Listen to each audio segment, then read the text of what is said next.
법문 들으시는 모든 분들이 재앙은 소멸하고 소원은 성취해서 부처님 전에 복 많이 지으시기를 바라드립니다.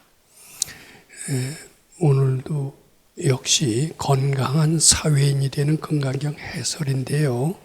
건강경 제13번의 마지막 시간, 즉 세 번째 시간이 되겠습니다. 건강경 13번의 길이가요, 다른 분보다 약간 깁니다. 약간 긴데 오늘 말씀드릴 내용은 좀 아주 짧아요.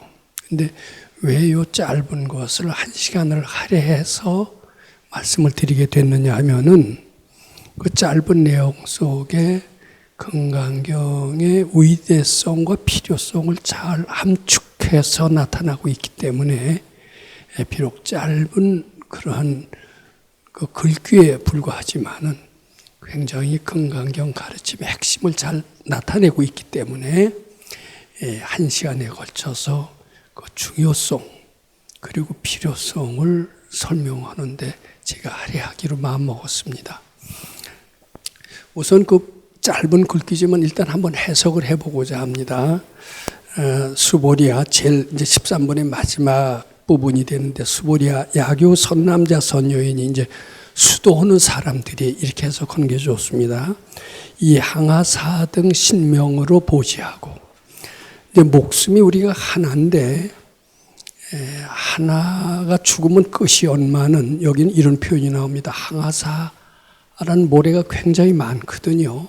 그 모래수만큼의 목숨으로 이제 보시를 해요. 근데 이제 우리 이런 얘기가 있잖아요. 이제 돈으로 보시려면은 되게 거의 다 그렇다고 그럽니다. 베풀면은 더 많이 들어온대요. 하나를 베풀면 10이 들어오고 100이 들어오고 1000이 들어올 정도로 베푸는 거 이상으로 들어온다라고 합니다. 그것도 어느 정도 순수한 마음으로 하느냐에 따라서 되돌아오는 그 분량의 수도 더욱더 정비례해서 커진다라고 이렇게 얘기를 합니다. 근데 물건이라는 게 아깝잖아요. 자기 주머니에 자기가 가지고 싶지, 남 주고 싶지가 않아요. 근데 그걸 남을 줄 때 탐심이 제거가 됩니다. 탐심이 제거가 되면서 탐심이 사라진 그 자리에 부처님 광명이 임하면서 우리 마음을 평화롭게 하고 몸을 건강하게 하고 우리의 빈곤을 변화시켜서 부자가 되게 하고, 무능을 변화시켜서 능력 있게 하고, 무지를 변화시켜서 지혜롭게 한다라고 그렇게 얘기를 합니다. 그것은 그만큼 탐심 소멸의 공덕이다 이렇게 얘기합니다. 그런데 물질보다도 더 소중하게 여기는 게 뭡니까? 가장 소중하게 여기는 게 뭡니까? 생명입니다. 생명을 베풀어 보시한다라는 얘기는 참 듣기 힘든 얘기인데, 불교 경전에는 그런 생명을 버리고 보시한다는 얘기가 종종 나옵니다. 아마 제가 승만경이라는 불경에서 읽었는데, 어떤 사람을 위해서도 목숨을 희생하는 수가 있습니다. 이제 그것을 우리가 살신성인의 위대한 정신이라고 얘기를 합니다만은, 사람을 위해서 자기 목숨을 던져서 희생하는 경우도 있죠. 이제 기독교나 가톨릭에서는 그것을 순교라고 얘기를 합니다. 그런데 심지어는 불교의 그 자비사상이 얼마나 위대하냐면은, 배고픈 호랑이로 해서 제 목숨을 던져서 그 배고픈 호랑이를 살려내는 그런 목숨을 던져서 보시하는 장면이 나옵니다. 아마 그것은 다른 종교에서 도저히 있을 수 없는 아주 위대한 자비사상의 표현이라고 이렇게 생각을 합니다. 근데 그런 정도로 우리 생명은 하나밖에 없고 이걸 소중히 여기는데, 이 소중히 여기는 이 생명을 남으로 해서 희생하거나 보신다라면 그만큼 아상이 소멸이 돼요. 아상이 소멸하니까 굉장히 아상 소멸로 인한 공덕은 매우 크다. 이제 이렇게 얘기해도 되겠습니다. 자, 그런 정도로 생명을 보시한 공덕은 굉장히 크다라고 알려져 있습니다. 그리고 생명을 보시한 그 위대한 신뢰를 경전 속에서 여러 차례 소개가 되어 있으면서, 저는 그런 불교의 자비사상은 정말 상상하기 힘들 정도로 위대하다, 이런 것을 느꼈고 제가 경전을 참 즐겨 읽었을 때는 그런 장면이 나오면 종종 채로 비읍했던 적도 있었습니다. 그런데 이제 문제는 뭐냐면은 그런 위대한 그런 그 자비사상으로 인한 공덕도 굉장히 크겠지만은 이 금강경을 수지 독송, 수지 내지 사고계 등 해서 다른 사람을 위해서 설하는 공덕은 그 자기 목숨을 버려서 사람이나 또는 동물을 위해서 희생한 그 공덕, 그것보다도 훨씬 크다라는 이야기입니다. 아마 얼마나 우리 금강경 가르침이 얼마나 위대하다라는 것을 간접적으로 나타내고 있습니다. 근데 이게 이제 요거 설명하면은요, 어떻게 보면 요 핵심에 요 부처님이 말씀하시고자 하는 그 초점, 요걸 놓치는 수가 있어요. 저는 이것을 길게 해석하지 않고 이렇게 쉽게 간단하게 말씀드리고자 합니다. 여기 요 구절에는 세 가지 뜻이 있어요. 즉 금강경 가르침은 생명보다 더 소중하다. 일단 그런 뜻이 포함되어 있습니다. 그 다음에 금강경 가르침은 생명보다 더 소중한 가르침이니까 해도 좋고 안 해도 좋은 가르침이 아니라 반드시 절대적으로 실천해야 하는 가르침입니다. 이런 절대성의 의미가 이 구절 속에 포함되어 있습니다. 생명보다 더 소중한 가르침이라면은 그것은 해도 좋고 안 해도 그만이고 이런 상대적인 가르침이 아니라 마치 물과 공기가 우리 신체를 유지하는 데 반드시 필수적이듯이 이 금강경 가르침은 정신적 건강 또는 육체적인 보존으로 해서 반드시 필요한, 즉 절대적인 가르침이다. 이렇게 전 말씀드리고자 합니다. 근데 우리 불교 신자들은 대개 불교 수행을 하면은 마음도 안정되고 복도 오고 그래서 좋다는 거는 알지만은 반드시 해야 된다. 반드시 필요하다. 이런 절대적인 그런 마음을 갖지 않는 것 같습니다.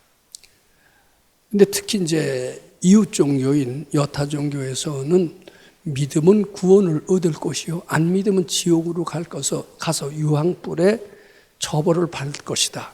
뭐 이런 굉장히 두려운 그 이야기를 통해서 그 종교를 절대적으로 꼭 믿게끔 그렇게 합니다. 일요일은 절대 교회 나오라 이렇게 가르칩니다. 그래서 그런지 비교적 상대적인 평가이기도 합니다만은 기독교나 가톨릭 쪽에 들어가면은 거기서 종교 이탈하는 수가 불교에서 이탈하는 수보다는 상당히 적습니다. 왜냐하면 그 종교의 절대성을 늘 강조하기 때문입니다. 그런데 불교 많은 분들은 불교를 그렇게 절대적으로 받아들이지 않아요. 허모는 좋죠. 그렇지만 안 해도 지옥 가는 고통은 안 받는다. 이렇게 생각하기 아주 쉽고 그래서 자기가 잘 될 때는 열심히 절에 나가다가도 열심히 잘 되는 게 안 이루어지면은 아주 서슴지 않고 종교를 버리는 경우가 다른 종교에 비해서 더 많은 것은 그만큼 절대성을 인정하지 않기 때문인데 요 구절은 생명보다 더 소중하다는 것은 부처님의 가르침은 절대적이다. 음식이나 공기가 우리 인체에 반드시 필요하듯이 금강경 가르침은 절대적이다. 이런 것을 의미하고 있다. 이렇게 보면 됩니다. 뭐 그 자세한 얘기는 제가 시간이 있을 때 다른 때 말씀드리겠습니다. 이제 그다음에 세 번째 의미가 있습니다.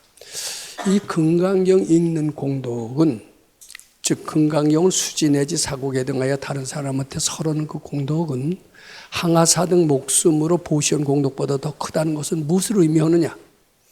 이 금강경 수지 독송함으로써 자기가 부처임을 깨닫게 하는 자신이 전지전능한 능력을 새롭게 일깨우는 그런 공덕이 있다. 이런 것을 의미합니다.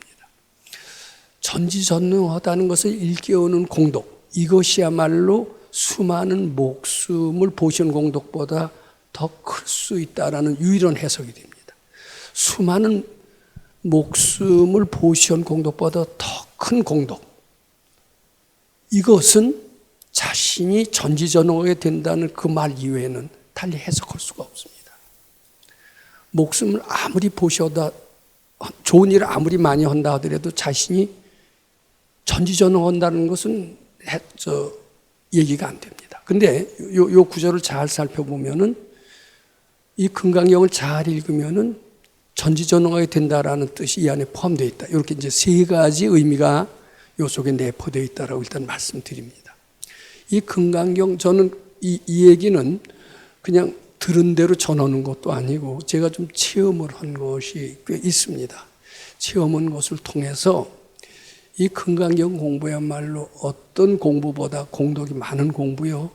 드디어는 자신이 부처님과 똑같이 전지전능하게 될 수까지 있다라는 그런 가능성을 열어주는 공부입니다. 그런데 이건 적당히 해서 되는 게 아니라 절대적으로 믿고 쉬지 않고 주경야선 가행정진 할 때래야만이 이런 경지에 도달할 수 있다. 또 이렇게도 생각을 합니다. 자, 우선 이 금강경 공덕이 왜 위대하냐? 우리가 이 금강경 가르침을 통해서 어떤 이유를 통해서 전지전능하게 되느냐? 이것을 저는 말씀드리고자 하는데 그 말씀 드리기 전에 제가 세 가지 질문을 드리고자 합니다. 이 세 가지 질문은 잘 대답하실 수 있어야 됩니다. 이 세 가지 질문 잘 대답할 수가 있으시고 이 질문에 대한 확실한 답을 이해하시고 실감하신다면은 우리가 잘못된 가치관을 바로잡는 데 매우 도움이 된다. 이렇게 말씀드립니다. 우선 첫 번째 질문입니다. 이거 대답하실 수 있어야 됩니다. 이 대답하실 수 있으면 상당히 지혜로운 사람이다. 이렇게 말씀드립니다. 그리고 올바른 삶을 살 수 있는 자격을 갖춘 사람이다. 또 이렇게 할 수가 있습니다. 또 이 가르침을 잘 대답할 수가 있으면은 또 대답해서 실천할 수 있으면은 자신이 전지전능한 그런 능력을 얻어서 드디어는 부처님과 같은 그런 위대한 존재가 될 수 있다. 이렇게도 저는 말씀드리고자 합니다. 자, 첫 번째 질문이요. 물론 틀려도 좋습니다. 자, 그런데 자, 이렇게 묻습니다. 우리 잘 되기 위해서 불교를 믿습니까? 불교를 믿으면은 잘 되는 것은 저절로 따라옵니까? 첫 번째예요, 두 번째? 실제로도 그렇게 믿고 있습니까? 네. 그럼 잘 되지 않아도 불교 가르치면 안 떠난다는 얘기죠. 근데 잘 되지 않았을 때 떠나는 사람 많이 봤어요, 안 봤어요? 많이 봤죠. 그런 사람은 나쁜 사람이 아니에요. 나쁜 사람이 아니라 전도된 가치 속에서 사는 사람입니다. 근데 이걸 바꿔야 됩니다. 부처님 진실로 믿으면요, 잘 되는 거는 저절로 따라옵니다. 이게 맞는 답입니다. 근데 우리는 그 순서를 바꿔요. 잘 되기 위해서 불교를 믿어요. 그리고 잘 안 되면은 보따리 싸고 딴 데로 가는 수가 많습니다. 철새가 되는 겁니다. 철새가 돼서는 전지전능한 부처가 된다는 것은 아주 요원한 일이다. 이렇게 말씀드립니다. 자, 두 번째요. 이거는 자기 개발서에도 많이 나오는 얘기입니다. 근데 요거 사람들이 상당히 잘못 알고 있어요. 근데 요거 아는 것은 굉장히 중요합니다. 이건 불교신자 아니라도 대답할 수가 있어요. 부귀영화에서 기쁨이 옵니까? 또는 기쁜 마음이 부귀영화를 창조합니까? 아니, 근데 눈치로 대답하면 안 됩니다. 실력으로 대답해야. 근데 대개 사람들은요, 양심을 걸고 한번 대답해 보세요. 부귀영화에서 기쁨이 오고 부귀영화에서 행복이 온다고 생각합니다. 그래서 부귀영화로 해서 목숨을 걸고 거기에 매달리고 거기에 올인합니다. 자, 젊은 학생들이 인류대학에 가려고 하는 건 왜 그렇습니까? 진리를 위해서 갑니까? 부귀영화로 해서 갑니까? 부귀영화로 해서 가죠. 인류 직장에 취직하려고 하는 것은 왜 그렇습니까? 부귀영화로 해서 그래요. 그리고 부귀영화에서 행복이 온다라고 생각합니다. 그건 굉장히 맞는 답 같아요. 그런데 정말 아주 지혜로운 사람이기 전에는 기쁨에서 부귀영화가 끌고 온다. 이거는 상당히 지혜롭기 전에는 대답 못합니다. 즉 일체유심조의 진리를 깨우친 상당히 지혜로운 사람입니다. 즉 내 마음이 모든 현실을 끌어온다라는 것을 이해하는 것은 굉장히 지혜로운 사람인데, 그 지혜로운 사람은 이 마음이 모든 것을 만든다는 것을 알기 때문에 기쁜 마음, 행복한 마음이 부귀영화를 만든다는 것을 실감하고 이해합니다. 근데 요거 죄송합니다만 상당히 눈치껏 대답하시는 것 같아요. 근데 눈치껏 대답하시지 말고 진짜 소신껏 대답할 수가 있다라면은 불교 잘 믿는 그런 사람이 되고, 그리고 드디어는 부처님처럼 전지전능한 사람까지 될 수가 있고, 여한 경우에도 부처님의 가르침을 떠나서 다른 가르침으로 가지 않는다. 저는 이렇게 말씀드리고자 합니다.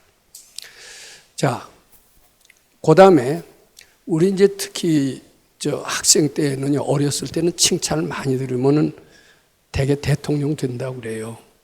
근데 이제 학교 가기 시작을 하고 다른 사람을 경쟁을 해서 성적이 떨어지거나 그러면은 대통령 된다는 꿈은 그대로 가지고 있습니다. 근데 학교에서 계속 좋은 성적을 거두고, 그리고 이제 소위 다른 사람들이 부러워하는 고시나 이런 데 합격을 하고, 그리고 뭐 고시에서 끝나는 게 아니라 뭐 국회의원도 되고 이렇게 되는 사람은 끝까지 대통령 되는 꿈을 되게 유지하는 수가 있더라고요. 저는 어떤 현직 국회의원인데 아주 그 명문 대학을 나와서 고시 패스하고 판사를 거쳐서 국회의원을 거쳐서 이러니까 아직도 열등감에라고는 체험을 별로 안 해봤어요. 그 사람 지금도 대통령 꿈을 꾸고 있더라고요.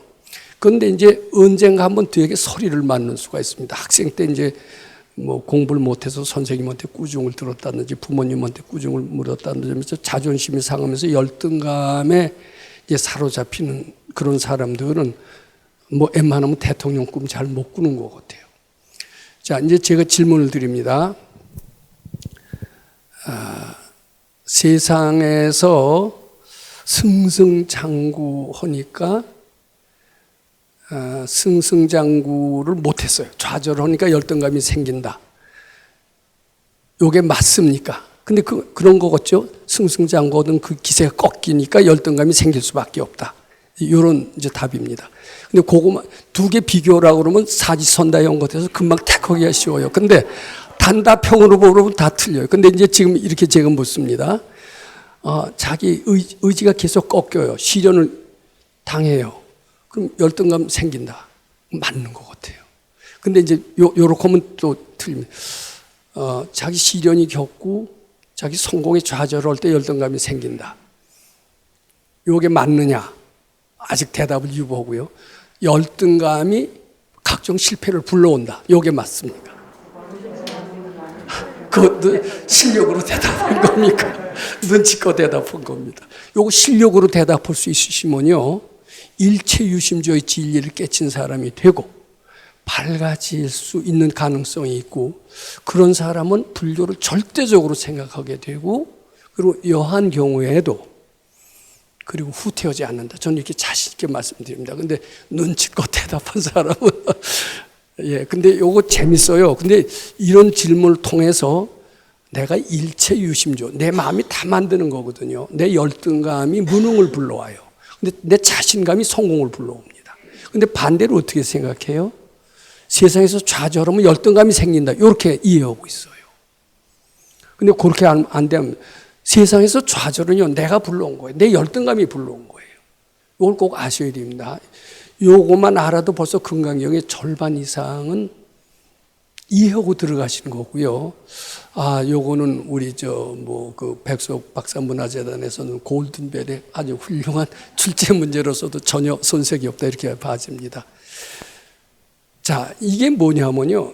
그래서 이 세 가지 질문을 일단 답하셔서 우리로 하여금 일체유심조의 진리를 깨닫게 하는데 제가 말씀을 드렸습니다. 자, 이제 그 뒤에 이제 현실적 가치는 말하자면 눈에 보이는 가치예요. 그걸 요새는 뭐라고 얘기하느냐면, 모르지만 옛날에는 그 형이상학이라는 말이 있었습니다. 형이상학. 형이상자라고 그랬어요. 그 다음에 형이하자라는 말이 있어요. 형이하자가 눈에 보이는 가치를 얘기합니다. 형이상자는 눈에 보이지 않는 가치를 얘기합니다. 마음 이런 것은 형이상자에 속합니다. 그런데 행복이고 부귀영화나 이런 것들은 보이는 거 아니에요? 이런 것은 형이하자에 속합니다. 지식, 기술 이런 것들은 눈에 보이는 거니까 형이하자에 속하지만은 지혜나 공경심 같은 것은 눈에 보이지 않으니까 형이 상자에 속한다. 이렇게 알아야 됩니다. 이 눈에 보이는 가치가 눈에 보이지 않는 가치에 우선한다. 이거 보통 사람들은 눈에 보이는 가치가 다라고 생각합니다. 자, 돈. 눈에 보이는 가치입니다. 권력. 어때요? 눈에 보이는 가치입니다. 명예. 눈에 보이는 가치입니다. 그 뒤에 요새 과학기술에 과학 만능 시대라고 얘기를 합니다. 보세요. 인터넷 혁명 시대라고 얘기하고 개론 혁명 시대라고 얘기합니다. 이 과학기술 앞에서는 스님들도 쩔쩔매더라고요. 그래서 아인슈타인을 대단히 물론 훌륭한 사람이죠. 훌륭한 사람이지만 깨친 사람 못지않게 평가하는 수가 있어요. 이건 과학 만능 시대에 거의 스님들조차도 그렇게 평가합니다. 그런데 이 과학기술은 역시 눈에 보이는 가치입니다. 또 이제 요새 무슨 시대라고 하냐면 4차 산업혁명 시대라고 그러죠. 이거 달리 말해서 인공지능 만능 시대입니다. 인공지능은 어때요? 눈에 보이는 가치예요? 눈에 안 보이는 가치예요? 눈에 보이는 가치입니다. 형이 하자가 됩니다.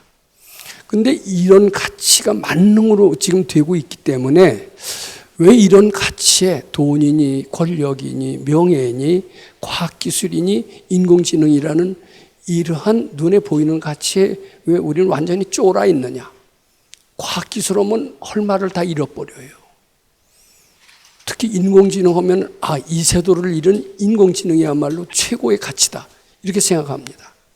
지금 점쟁이, 아까 식사 시간에도 말씀드렸습니다만 점쟁이도요, 컴퓨터점이 있습니다.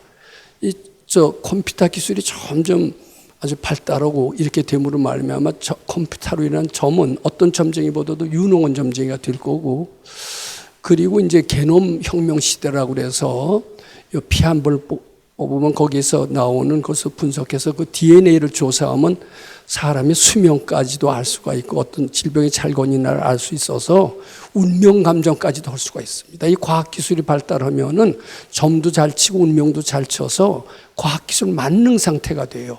이게 종교가 쓸 자리가 없어지는 겁니다. 이게 다 현실적 가치인데 이 현실적 가치는 보이지 않는 가치보다 훨씬 더 낫다고 생각을 해요. 스님들까지도 그렇게 얘기합니다. 그런데요, 지금 얘기했지만은 그런 과학기술이나 인공지능은 누가 만든 겁니까? 사람이 만든 거예요. 사람의 지혜가 만든 겁니다.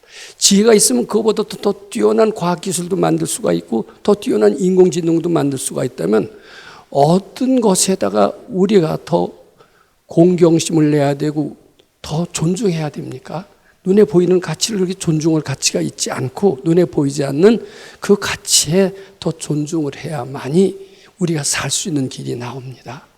근데 우리는 대부분의 사람들은 눈에 보이지 않는 가치가 이런 말이죠. 법은 무섭고 눈앞에 있는 강도가 법은 멀리 있고 눈앞에 있는 강도가 더 무섭다는 식으로 눈에 보이지 않는 가치가 설치는 세상이 됐어요. 근데 그래갖고 눈에 보이지 않는 가치가 더 기성을 요새 부리는 세상이고 그것은 자기가 눈에 보이지 않는 가치 이것을 감별할 수 있는 지혜가 없기 때문에 그렇습니다. 너무나 열등감에 쫄아 있기 때문에 눈에 보이는 것만이 다라고 알고 이렇게 우리는 상당히 주눅들은 삶을 살고 있다. 이렇게 보면 됩니다. 근데 그런 주눅들은 즉 열등감에 사는 삶은 즉 권력이나 돈에 의해서 과학기술에 의해서 인공지능에 의해서 좌지우지되는 고달픈 삶이 되고 그 고달픈 삶은 각종 무기력, 어둠컴컴함, 자기 자신의 능력을 축소 그리고 각종 재앙을 불러온다. 이렇게 말씀드리고자 합니다. 근데 우리는 점점 과학기술이 발달하고 인공지능의 만능 시대고가 되면서 자기의 무한한 능력을 점점 갉아먹어요. 그리고 자기를 열등한 존재로 알게 되면서 근심 걱정은 끊일 날이 없게 됩니다. 4차 산업혁명 시대의 생활은 굉장히 편리해도 근심 걱정은 막을 길이 없어요. 그리고 끊임없이 일어나는 재앙 역시 막을 도리가 없고 드디어는 인공지능에서 지배되는 시대가 오게 되면서 인류의 파멸을 불러오는 그런 시대가 올지도 모릅니다. 저는 벌써 한 20년 전에 나왔던 싱귤러리티라는 미국 영화를 봅니다. 거기에는 무슨 내용으로 되어 있느냐면 인공지능이 인간보다 훨씬 우수해서 인공지능이 인간을 다 말살을 시킵니다. 인간은 도피합니다. 어디로 도피하느냐, 숨을 때로 다 도피하는데 인공지능이 쫓아가는 그런 인류의 비참한 종말을 예언하는 싱귤러리티라는 그 영화가 있었는데 그거 아주 재미있게 봤습니다. 근데 그런 사실은 틀린 사실이 아니라 얼마 안 있으면 돌아올 수 있을, 어떻게 보면 우리가 거기에 대한 준비를 해야 될 그런 엄연한 현실일 수도 있다, 이렇게 말씀드립니다.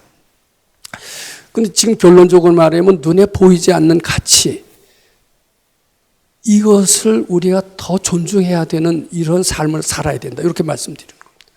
즉 금강경 가치는 항아사 등 목숨의 그 공덕보다 더 크다는 것은 무엇을 의미냐? 금강경 공덕은 눈에 보이지 않는 가치입니다.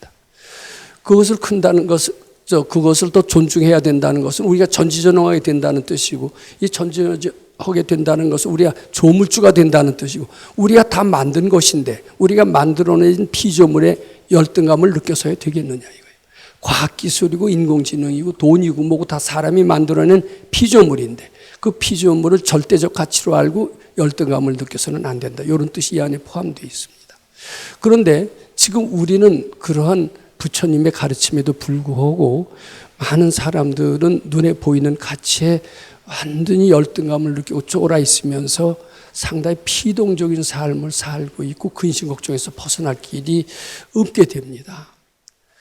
자, 여기서 우리가 벗어나서 금강경의 공덕을 찾아서 제 살 길을 찾아라. 이것이 이제 금강경 13번 마지막에 부처님이 강조하시는 핵심 내용이다, 이렇게 말씀드립니다. 자, 대부분의 사람들은 눈에 보이는 가치만 다 합니다.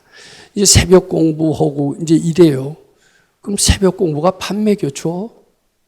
이렇게 얘기를 하고, 그리고 금강경 7독이 밥 먹여줘? 눈에 보이는 가치만을 더 중요시 여깁니다. 아닙니다. 저는 그렇게 대답합니다. 금강경 7독 밥 먹여줍니다. 금강경 7독은 재앙을 소멸시켜줍니다. 금강경 7독은 무력하지 않습니다. 무한 능력을 우리한테 제공해 줍니다. 이렇게 확실히 얘기하실 수 있어야 돼요. 근데 이게 눈에 보이지 않는 가치를 눈에 보이는 가치보다 더 우선하는 삶이 살게 되는 겁니다. 근데 대개는 눈에 보이는 가치, 당장 발등에 불 끄는 끌 수 있는 그런 가치부터 우리는 더 존중하는 잘못된 풍토에 우리는 물들어 있는 것은 엄연한 현실입니다. 근데 자, 흔들리지 말고 잘 들어보세요. 그런데 소수의 지혜 있는 사람은 자신 내부에 무한한 위력의 이제 존재를 믿습니다. 내 속에는 무한한 힘이 있다. 그리고 이 가치를 더욱더 존중하고 살려야 된다. 그 길만이 나 자신의 사는 길이요, 인류가 사는 길이요, 세계가 사는 길이다. 우리를 4차 산업혁명 시대에서, 어떻게 보면 기계나 황금의 만능 시대에서 우리를 구원할 수 있는 유일한 길이다, 이렇게 얘기하고 있는지도 모릅니다. 자, 말은 그렇게 하는데 그럼 네가 체험한 거 있으면 체험해봐라. 금강경 공덕이 위대하고 특히 눈에 보이는 가치를 압도할 수 있는 그런 위대한 힘이 있고 전지전능한 능력을 발휘할 수 있는 그 무엇이 있다면은 네가 체험한 것을 얘기를 해봐라. 근데 그런 걸 사실 얘기해야 강사의 자격이 있어요. 제가 아무것도 얘기할 수 없으면 어떻게 보면 이 자리에 서지도 말아야 되고 금강경 해설하려고 하지도 말아야 됩니다. 저는 처음에 금강경 해설을 할 때요, 참 잘 몰랐을 때는 해설을 잘한다고 생각을 했어요. 근데 금강경 공부를 조금 하다 보니까 금강경 해설이 정말 어렵더라고요. 근데 저는 이제 자꾸 고생하고 그러면서 처음에는 부귀 영화에서 기쁨이 온다라는 이런 사고방식을 갖고 금강경을 해석하려니까 안 되더라고요. 근데 자꾸 수도하다 보니까 이 기쁨이, 즉 마음이 모든 부귀 영화를 끌고 온다라는 것이 실감이 나요. 저 공부를 통해서. 실감이 나면서 금강경 해석이 제대로 됐던 걸 저 체험을 합니다. 오늘 제 체험이 아니면 이거 해석할 수 없다라고 말씀드립니다. 근데 저는 어렸을 때 유교를 체험했습니다. 1950년 아마 초등학교 2학년 때로 기억을 합니다. 저는 인민군이라고 하는 북한 사람들에 끌려가서 거기서 김일성 장군을 찬양하는 노래까지 배웠던 사람입니다. 여기 아마 그런 분이 아무도 없을 겁니다. 근데 그때는 매일같이 비행기가 공습을 하고요. 서울 하늘이 한시도 편할 날이 없었습니다. 그때는요, 정말 눈에 보이는 가치만이 다 같아요. 아무리 하나님, 부처님 부른다고 이 폭격에서 벗어날 수 있는 가능성은 하나도 없어 보입니다. 그리고 굉장히 가난했어요. 저는 처음으로 그때 장사를 했던 적이 있습니다. 저 이제 지금 중구에 살았는데, 장사가, 그래도 그 장사가 조금은 되긴 되더라고요. 그 참 난리통 거래도. 그때 물론 공산당 치하에 있었을 때였습니다. 그때는요, 야, 마음만 올바르게 쓰면 이 난리에서도 살아나. 이런 얘기하는 사람은 아무도 없어요. 그것은 보이지 않는 가치에 신념을 두고 있는 사람만이 할 수 있는 얘기인데, 그 난리통 거래 그런 신념이 있는 사람은 거의 없었던 것 같습니다. 이제 그때만 하더라도 눈에 보이는 게 다입니다. 이 군사력, 굉장히 과학기술의 힘입니다. 대단한 위력을 느낍니다. 그리고 그때는 돈이 지금보다 위력이 더 셉니다. 법보다도 돈, 이게 더 위력이 셌습니다. 돈이 없으면 안 돼요, 그때도.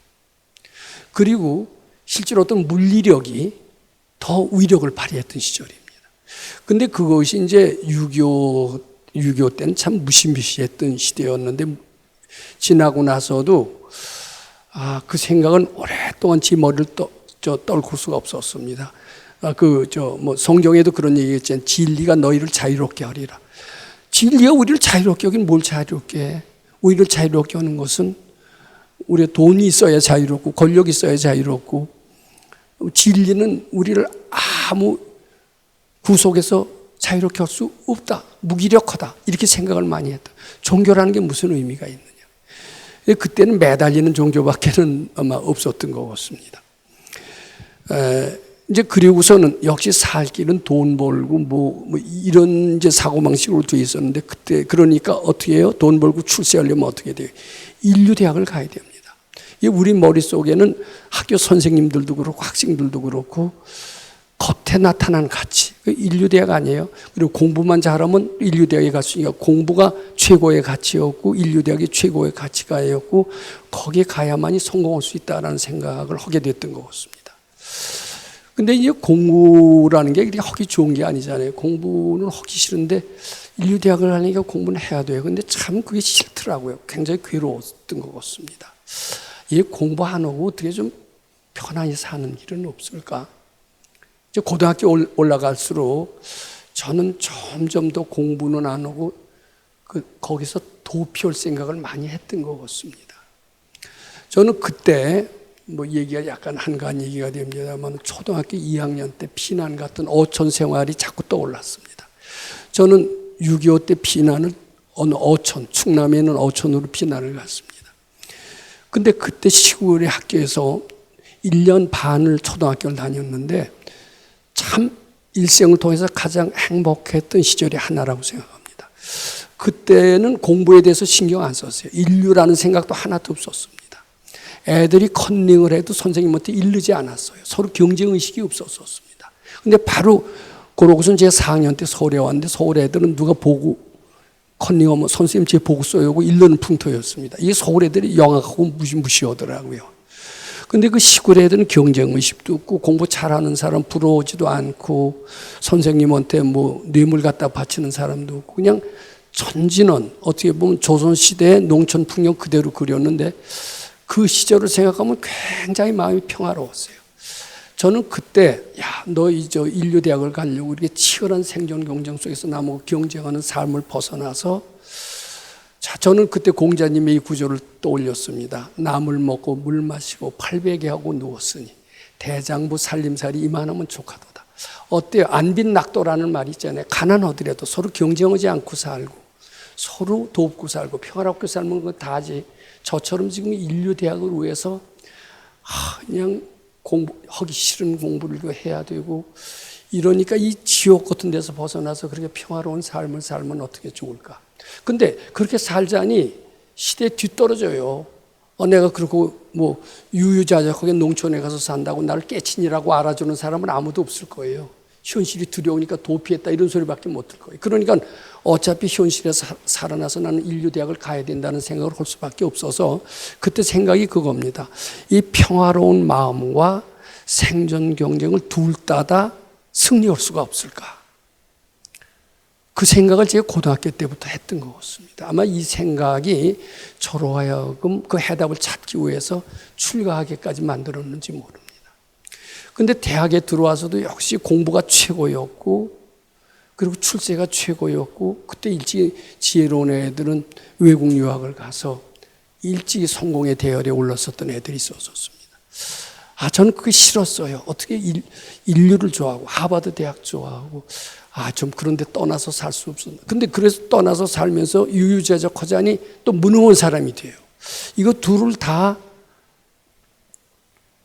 뒤떨어지지 않는 삶을 살려면 어떻게 해야 될까? 저는 굉장히 고민이었습니다.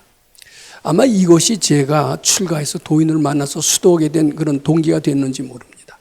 근데 제 참 그때 지금 백 선생님 같은 분은 이제 걸출한 분으로 생각하는데 그분은 이렇게 얘기하세요. 그게 다른 게 아니다. 네가 여기 금강경 공부를 해봐라. 마음이 편안해질 것이다. 편안해지면은 세상에 먹고 사는 일을 비롯한 모든 것들은 저절로 뒤따라올 것이다. 이렇게 해석을 했습니다. 그러니까 저는 마음을 편안하게 살자면은 세상에 뒤떨어지는 것으로 생각을 했고, 또 세상에 성공하자면 마음은 늘 근심 걱정 속에서 살아야 될 것 같고, 이 두 이율배반적인 테마를 갖고 굉장히 갈등을 했는데, 도인을 만나서 보람이 뭐냐 하면은 그 갈등할 필요 없다. 너 우선 세상의 일을 다 던져라. 그리고 마음 평화부터 얻도록 해라. 마음 평화를 얻는 길은 무엇이냐? 금강경을 실천하는 데 있다. 즉 무슨 생각이든지 무슨 근심 걱정이든지 그것을 착각인 줄 알고 부처님께 바쳐라. 이렇게 가르치셨어요. 그리고 마음의 평화를 얻도록 해라. 마음의 평화를 얻고 여한 일에도 흔들리지 않는 정도가 된다라면 부귀영화라든지 모든 근심 걱정은 곧 사라져버릴 것이고, 그러면 부귀영화를 비롯한 모든 행복은 뒤따를 것이다. 자, 그래서요, 저는 이제 와서는요, 이 구절이 상당히 좀 실감을 느끼는 편입니다. 그것은 제가 출가해서 훌륭한 선생님을 통해서 마음 편한 것과 현실 문제 해결이 둘이 아니라는 그 가르침을 받고 그대로 제가 금강경 가르침을 실천했던 그런 경험이 없었으면 이 구절을 실감할 수 없었을 겁니다. 근데 무슨 생각이든지 그것이 착각인 줄 알고 자꾸 바치는 가르침을 통해서 저는 고통에서 벗어나고 무지무능에서 벗어나면서 저 자신이 위대성을 발견하게 되었던 것이고, 위대성을 발견하니까 자기가 조물주에 버금가는 능력이 있다는 것을 실감하게 되면서 바로 좋은 마음은 바로 축복으로 이어지고 나쁜 마음은 바로 재앙으로 이어지면서 재앙을 방지하기 위해서라도 한시도 방심할 수 없다. 절대적인 가르침이라는 것을 실감하게 됐던 겁니다. 제가 그러면서 이 말을 이제 실감을 합니다. 우리 저 백선생님이 스승께서 종종 하셨던 말씀이 있습니다. 나는 항상 부처님을 떠나서 산 날이 없다.